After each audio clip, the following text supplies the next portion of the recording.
ಎಲ್ಲರಿಗೂ ನಮಸ್ಕಾರ. ತರಗತಿ 5ರ ಗಣಿತ ವಿಷಯಕ್ಕೆ ಸಂಬಂಧಿಸಿದ ಅಧ್ಯಾಯ 1ರ 5 ಅಂಕೆಯ ಸಂಖ್ಯೆಗಳ PBL ಬಗ್ಗೆ ಚರ್ಚೆಯನ್ನು ಮಾಡೋಣ. PBL ನ ಹೆಸರು ನೀನು ದೊಡ್ಡವ, ಸಂಖ್ಯೆಗಳು ದೊಡ್ಡವು. ಒಳಗೊಂಡ ಪರಿಕಲ್ಪನೆಗಳು 5 ಅಂಕಿಯ ಸಂಖ್ಯೆಗಳನ್ನು ಓದುವುದು ಮತ್ತು ಬರೆಯುವುದು, 2 ಸಂಖ್ಯೆಗಳನ್ನು ಹೋಲಿಸುವುದು, ಅತ್ಯಂತ ಚಿಕ್ಕ ಮತ್ತು ದೊಡ್ಡ ಸಂಖ್ಯೆಗಳನ್ನು ರಚಿಸುವುದು, ಸಂಖ್ಯೆಗಳನ್ನು ಏರಿಕೆ ಮತ್ತು ಇಳಿಕೆ ಕ್ರಮದಲ್ಲಿ ಬರೆಯುವುದು.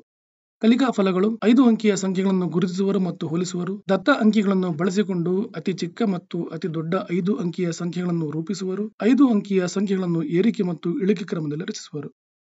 ಮಕ್ಕಳನ್ನ 5 ಅಂಕಿಯ ಸಂಖ್ಯೆಗಳ ಬಗ್ಗೆ ಆಲೋಚಿಸುವಂತೆ ಮಾಡಲು ಮುಂದಿನ ಪ್ರಶ್ನೆಯನ್ನ ನಾವು ಮಕ್ಕಳಿಗೆ ಕೇಳಬಹುದು. ನಮ್ಮ ದೈನಂದಿನ ಜೀವನದಲ್ಲಿ 5 ಅಂಕಿಯ ಸಂಖ್ಯೆಗಳನ್ನು ನಾವು ಹೇಗೆ ಮತ್ತು ಎಲ್ಲಿ ಬಳಸುತ್ತೇವೆ? ಚಟುವಟಿಕೆ 1. ಬೇಕಾಗುವ ಸಾಮಗ್ರಿಗಳು ಈ ರೀತಿಯಾಗಿವೆ. ಚಟುವಟಿಕೆಯ ಸೂಚನೆಗಳು ಮಕ್ಕಳನ್ನ ಓದುವಂತೆ ಮಾಡಿ. ಇಲ್ಲಿ ಸೂಚನೆಗಳನ್ನ ಮಕ್ಕಳು ಓದಿ ಚಟುವಟಿಕೆಯನ್ನ ಮಾಡಬೇಕಾಗತ್ತೆ. ಮಕ್ಕಳು ತಮ್ಮ ಸುತ್ತಮುತ್ತಲಿನ ಕೆಲವೊಂದು ವಸ್ತುಗಳನ್ನ ಪಟ್ಟಿ ಮಾಡಬೇಕಾಗತ್ತೆ ಮತ್ತು ಅವುಗಳ ಬೆಲೆಯನ್ನು ಸಹ ಇಲ್ಲಿ ಬರಿಬೇಕಾಗತ್ತೆ. ಸಹಾಯಕ್ಕಾಗಿ ಮಕ್ಕಳು ಪೋಷಕರು ಅಥವಾ ಹಿರಿಯರನ್ನ ಕೇಳಬಹುದು. 4 ಅಂಕಿಯ ಸಂಖ್ಯೆಗಿಂತ ಹೆಚ್ಚಿನ ಬೆಲೆಯನ್ನು ಹೊಂದಿರುವ ಕನಿಷ್ಠ 3 ವಸ್ತುಗಳನ್ನ ಮಕ್ಕಳು ಇಲ್ಲಿ ಪಟ್ಟಿ ಮಾಡಬೇಕಾಗತ್ತೆ ಮತ್ತು ಕೆಲವೊಂದು ವಸ್ತುಗಳ ವಿವರಗಳನ್ನ ನಾವು ಇಲ್ಲಿ ಕೆಳಗಡೆ ಉದಾಹರಣೆಗಾಗಿ ಕೊಟ್ಟಿರ್ತೀವಿ. ಎಕ್ಸಾಂಪಲ್ ಮೊಬೈಲ್ ಅಂತ ಕೊಟ್ಟಿದ್ದೀವಿ. ಮಕ್ಕಳು ಮೊಬೈಲ್ ನ ವಿವರಗಳನ್ನ, ಫಾರ್ ಎಕ್ಸಾಂಪಲ್ ಅದರ ಒಂದು ಕ್ಯಾಮೆರಾ ಎಷ್ಟಿರುತ್ತೆ, ಬ್ಯಾಟರಿ ಎಷ್ಟಿರುತ್ತೆ ಅದನ್ನ ಇಲ್ಲಿ ಬರ್ಕೊಂಡು ಬೆಲೆಯನ್ನ ಅಕ್ಷರಗಳಲ್ಲಿ ಮತ್ತು ಸಂಖ್ಯೆಗಳಲ್ಲಿ ಬರಿಬೇಕಾಗತ್ತೆ.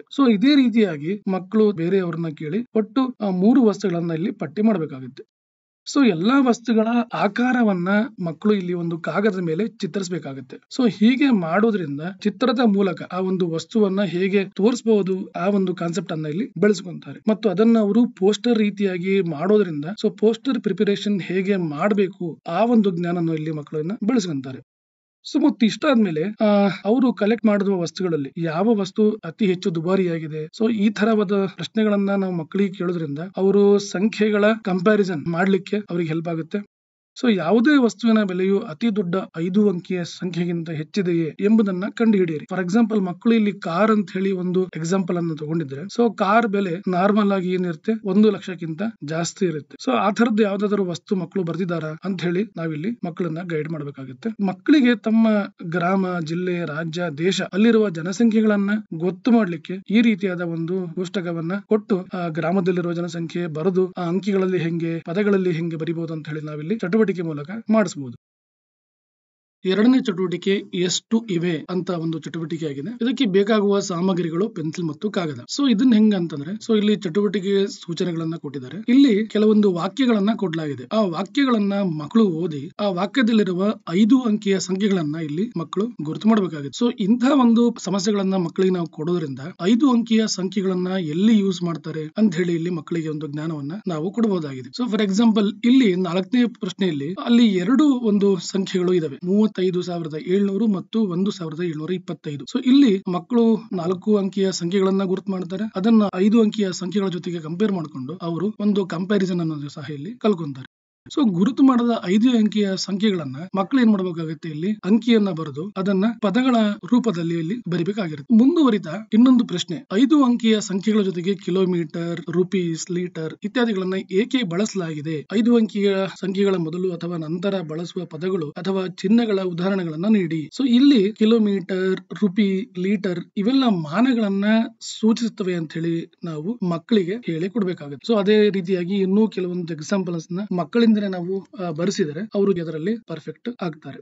ಇನ್ನೊಂದು ಚಟುವಟಿಕೆ ಅಬಾಕಸ್ ತಯಾರಿಸೋಣ. ಇದು ಒಂದು ತುಂಬಾ ಇಂಟ್ರೆಸ್ಟಿಂಗ್ ಆದಂತ ಒಂದು ಆಕ್ಟಿವಿಟಿ ಆಗಿರುತ್ತೆ. ಮಕ್ಕಳು ಈ ಆಕ್ಟಿವಿಟಿ ತುಂಬಾ ಎಂಜಾಯ್ ಮಾಡ್ತಾರೆ. ಇಲ್ಲಿ ಬೇಕಾಗುವ ಸಾಮಗ್ರಿಗಳನ್ನ ಕೊಡಲಾಗಿದೆ. ಇಲ್ಲಿ ಬೇಕಾಗುವ ಸಾಮಗ್ರಿಗಳು ಅಕಸ್ಮಾತ್ ಇವೇ ಸಾಮಗ್ರಿಗಳು ಸಿಕ್ಕರೆ ಯೂಸ್ ಮಾಡ್ಕೊಬಹುದು. ಇವು ಸಿಗಲಿಲ್ಲ ಅಂತಂದ್ರೆ ಟೀಚರ್ಸ್ ನೀವೇ ಬೇರೆ ಬೇರೆ ಮಟೀರಿಯಲ್ ಯಾವ್ದು ಯೂಸ್ ಮಾಡಬಹುದು ಅಂತ ಮಕ್ಕಳಿಗೆ ಹೇಳಿ ಅವರಿಂದ ಈ ಒಂದು ಅಬಾಕಸ್ ಒಂದು ಮಾಡೆಲ್ ಅನ್ನ ನೀವು ತಯಾರು ಮಾಡಿಸಬೇಕು.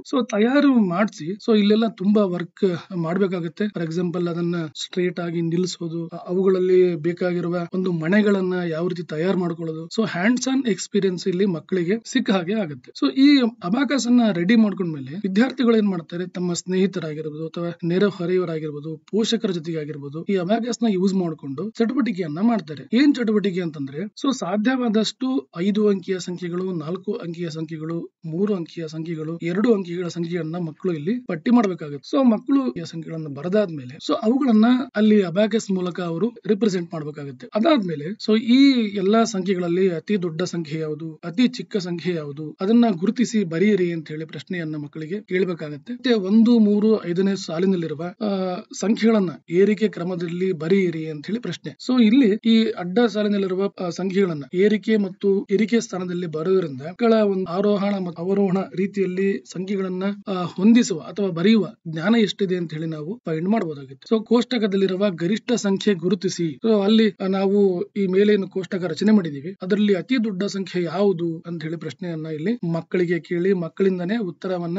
ಪಡೆಯುವುದನ್ನ ನಾವು ಮಾಡಬೇಕಾಗುತ್ತೆ. ಮತ್ತು ಕೋಷ್ಟಕದಲ್ಲಿರುವ ಗರಿಷ್ಠ ಸಂಖ್ಯೆಗೆ ಅಧಿಕವಾಗಿರುವ 3 ಸಂಖ್ಯೆಗಳನ್ನ ಬರೆಯಿರಿ ಅಂತಂದಾಗ ಮಕ್ಕಳಲ್ಲಿ ನಾವು ಎಲ್ಲೋ ಒಂಥರ ಆಲೋಚನೆಗಳನ್ನ ಹುಟ್ಟಾಕ್ತಿವಿ ಮತ್ತು ಗರಿಷ್ಠ ಸಂಖ್ಯೆಗೆ ಜಾಸ್ತಿ ಇರುವ 3 ಸಂಖ್ಯೆಗಳನ್ನ ಬರೀತಾರ ಅಂತ ಹೇಳಿ ಕೌಶಲ್ಯವನ್ನ ನಾವು ಇಲ್ಲಿ ಚೆಕ್ ಮಾಡಬೇಕಾಗುತ್ತೆ. ಅದೇ ರೀತಿಯಾಗಿ ಮೇಲಿನ 3 ಸಂಖ್ಯೆಗಳಲ್ಲಿ ಪ್ರತಿಯೊಂದರ ಅಂಕಿಗಳನ್ನು ಮರುಹೊಂದಿಸಿ ಅಥವಾ ಮತ್ತು ಸಾಧ್ಯವಾದ ಕನಿಷ್ಠ ಸಂಖ್ಯೆಗಳನ್ನು ರೂಪಿಸಿ. ಸೊ ಇಲ್ಲಿ ಮೇಲೇನ ಅವರು ಸಂಖ್ಯೆಗಳನ್ನ ಬರೆದಿರ್ತಾರೆ, ಸಂಖ್ಯೆಗಳಿರುವ ಅಂಕಿಗಳನ್ನ ಸೊ ಪ್ಲೇಸ್ ಅನ್ನ ಅದಲು ಬದಲು ಮಾಡಿ ಕನಿಷ್ಠ ಸಂಖ್ಯೆಗಳನ್ನ ರೂಪಿಸಬೇಕಾದ ಒಂದು ಆಕ್ಟಿವಿಟಿ ಮಕ್ಕಳ ಹತ್ರ ನಾವು ಇಲ್ಲಿ ಮಾಡಿಸಬಹುದು. ಸೊ ಮುಂದಿನ ಪ್ರಶ್ನೆ, ಯಾವುದಾದರೂ 5 ಅಂಕಿಗಳ ಮೊತ್ತ 8 ಆಗುವಂತೆ ವಿವಿಧ ಸಂಖ್ಯೆಗಳ ವಿನ್ಯಾಸ ಬರೆಯಿರಿ, ಅದನ್ನ ಮಣಿ ಚೌಕಟ್ಟಿನಲ್ಲಿ ಚಿತ್ರಿಸಿ ಅಂತ ಇದೆ. ಸೊ ಇದಕ್ಕೆ ನಾವು ಏನ್ ಮಾಡಬಹುದು, 5 ಅಂಕಿಗಳು ಅಂತಂದ್ರೆ 0 0 0 0 8 ಇದನ್ನ ಬರ್ಕೊಬಹುದು ಮತ್ತು ಈ ಎಲ್ಲಾ ಅಂಕಿಗಳನ್ನ ನಾವು ಕೂಡಿಸಿದಾಗ ನಮಗೆ ಮೊತ್ತ 8 ಆಗುತ್ತೆ. ಇದನ್ನ ಮಣಿ ಚೌಕಟ್ಟಿನಲ್ಲಿ ನಾವು ಬಿಡಿಯ ಜಾಗದಲ್ಲಿ 8 ಮಣಿಗಳನ್ನ ತೋರಿಸಿ ನಾವು ಇದನ್ನ ತೋರಿಸಬಹುದು. ಅದೇ ರೀತಿಯಾಗಿ 5 ಅನುಕ್ರಮ ಅಂಕಿಗಳನ್ನು ಬಳಸಿ ರಚಿಸಬಹುದಾದ ಗರಿಷ್ಠ ಸಂಖ್ಯೆ ಅಂತಂದ್ರೆ